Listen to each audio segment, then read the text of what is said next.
of that is. So let's get right into the NBA. Some breaking news, obviously, from yesterday that I think is crazy. Both the number one seeds in the conferences both lost the A seeds yesterday. The Lakers lost 193 in a matchup that everyone was kind of scared for the Lakers. Some people even have the Blazers winning. And you watched last night, and I think there's good reason to think the Blazers can win the series. Now, I personally do not think the Blazers are going to win the series still. I think that was a good game for them last night, but I think the Lakers will win 6 or 7 games because I don't think the Blazers will go away, but I think the Lakers will adjust. But the problem with the Lakers is just their atrocious three-point shooting. This has been something they're last in the bubble in shooting entering this game, and they shot 5 of 32 from the three-point line last night. That's 15%. That's atrociously unacceptable. Especially because LeBron James gave you 17 assists last night. He should have had 25 at least, right? And sorry, he gave you 16 assists last night. But still, should have had 9 more assists at least. And the problem with that is that Danny Green was airballing threes. Kyle Kuzma was shooting threes off the backboard. And because what Portland was doing defensively, which people do not really understand, is Portland was, whenever LeBron caught the ball and drove, they brought 2 guys to him every time, forcing him to kick out. So they did what some teams don't do against LeBron.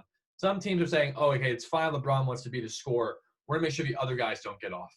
But Portland was saying, hey, you know what? We'll let the other guys shoot because they can't shoot, and we'll let LeBron James be that distributor.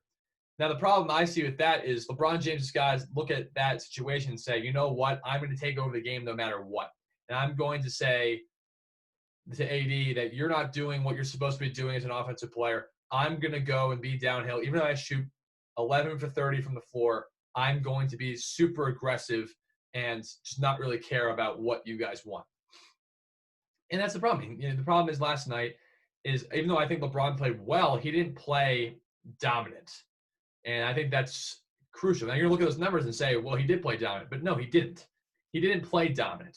If LeBron James really wanted to be dominant last night, he would have had 30 points in that game easily. And I don't think he would have had any problem doing that. Now, he had 7 points in the fourth quarter, and he missed 2 free throws late. That's a problem, right?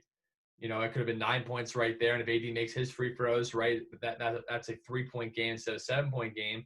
But also in that situation, maybe also you put a lot more pressure on Portland to deliver. Now, everyone can trust Lillard in that situation. Lillard proved again last night with big fourth quarter 3 after 3 to get the job done. And the problem with the Lakers is also simple too. Their supporting cast just isn't very good. And I think without Avery Bradley, without Rajon Rondo, it's got a lot worse. And besides JaVale McGee last night, their supporting cast shot 29% from the floor. That's atrocious. If you want to win a playoff game, you can't have your supporting cast shooting 29% from the floor, especially because it's not like they were getting face guarded, such like Duncan Robinson when he played the Pacers yesterday. What Portland was doing was literally crowding the paint against LeBron James and forcing these guys to make plays, and they couldn't make plays. And they weren't getting, double teamed like LeBron was last time. Whenever LeBron caught in the post, he would have a guy pressuring him, and then he'd have another guy in the paint every time. Just go look at the game film, and you'll see that that's what's happening. And you have KCP who shoots 0 for 9. Alex Caruso who goes 1 for 6. Kyle Kuzma goes 5 for 14 from the floor, including just a couple horrible shots from him. And that's the problem. They don't have a good supporting cast. And if Kyle Kuzma is not going to be consistent as that third option, LeBron James is just going to have to take over the game. And I've been saying this for a long time, is LeBron is one of the greatest players of all time because of his ability to score and get his teammates involved. And look, he did a great job of getting his teammates involved last night too. But here's the problem. The problem is that he needs to be more aggressive because he can score on Portland at any time he wants. Now, he missed some shots he probably would normally make. And Hassan Whiteside had 5 blocks last night, which makes a big difference in terms of him being able to go to the rim. He blocked LeBron twice, including in the tie game when Dame broke the tie to 3. But LeBron, I didn't have any problem with his level of aggression at times when he wanted to be aggressive. And again, because it's shot blocked, I don't really have an issue with that because he's being aggressive, right? The problem with him is just that he can't just be sitting there saying, oh, I'm content with 23, 17, 16 last night, like other superstars would be. Because LeBron James claims, and he is claimed to be the best player in basketball. Right now, I'd say that's Lillard right now based on the bubble. Lillard is the best player in basketball, hands down. And I guess the last takeaway I take from it is just that Portland has no fear of the Lakers. They have no fear. They have a lot of confidence in themselves. And that's why the series is going to be a tougher series, because of the fact that if the Lakers are going to get 17 offensive rebounds last night, shoot 97 field goals compared to 79 for Portland, and not capitalize on that by shooting 65% from the free throw line, by only scoring 3 more field goals than the actual Portland did, that's going to be a problem going forward. And AD's got to be tougher. AD's got to be tougher. He was falling over the place, being a little soft down low. Now you're going to say, oh, yeah, he shot 17 free throws. Good job. He was 8 of 24, and I wouldn't consider Nurkic a good defender. He can beat Nurkic. I mean, if you're considered that all-world, you got to be able to step up and not let the pressure get to you.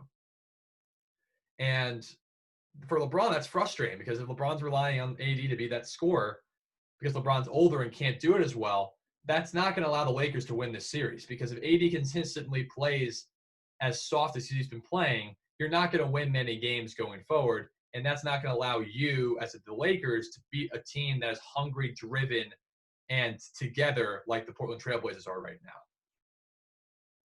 And yeah, just think about that. That's crazy. The fact that, you have Nurkic, who goes 16 and 15. You have CJ as a big third quarter. Lillard gives you 34. Whiteside gives you 5 blocks. Wenyen Gabriel gives you good minutes.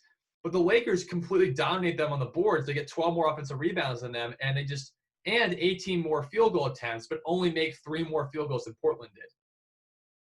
Because Portland shot a lot of free throws last night.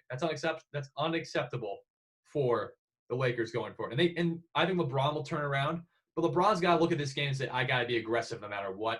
I am not going to stand here and let this happen. And some people saying I'm not concerned.